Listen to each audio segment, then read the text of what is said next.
What is up, everybody? It's Accord and Seth. Of course, you know what it is. I wanted to hop on here today and give you my ranking of the Scream films. The new one comes out tomorrow, and I'm honestly so excited. But first, I wanted to apologize. I know I haven't been posting as much, and it's because I've actually been dealing with like a horrible migraine that just doesn't want to leave me, and the pain has just been too much. So I had to get on here today, though, and power through for you guys. So without further ado, let's get into it.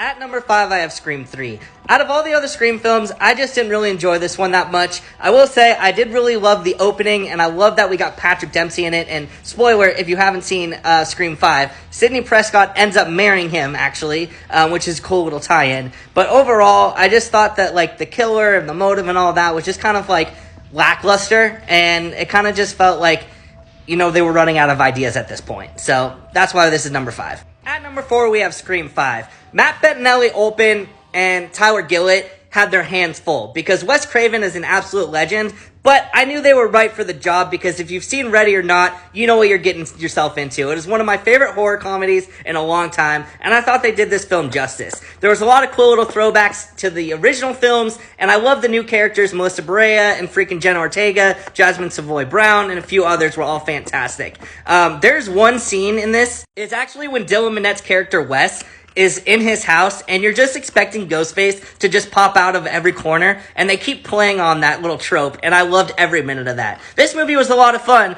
but there are some others in this franchise that I enjoyed a little bit more. At 3, I got Scream 2. I really enjoyed the opening of this film. I thought it was awesome, and I love the spoof we got out of it in Scary Movie. I thought that was absolutely hysterical. I also really enjoyed the killers in this one. A little spoiler ahead here, so if you haven't seen it, stop now and skip ahead. But I love the reveal of Timothy Olyphant. I thought he was fantastic. He's super underrated as a killer, and I really enjoyed his part in this. At number 2, I got Scream 4. I rewatched this the other day, and I absolutely loved every minute of it. First of all, the nostalgia. They had a freaking sidekick, a flip phone sidekick in this, and I was like, what year is this? What am I watching?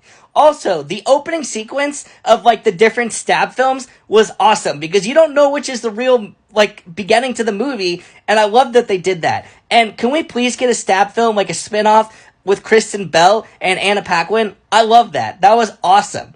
The cast is unbelievable too. You got Hayden Panettiere, freaking Emma Roberts, Alison Brie is in this, for Christ's sake. This movie was a blast, and it's super underrated. I also love the commentary on like social media and like live streaming. I thought that was genius. And Scream 1 is number 1. Listen, this movie was too good for its time. I loved all of the horror tropes they played off of, all of the tributes to the horror films that came before it, like the janitor being Freddy, Halloween being played in the background. It was just so genius, and the opening sequence is unreal.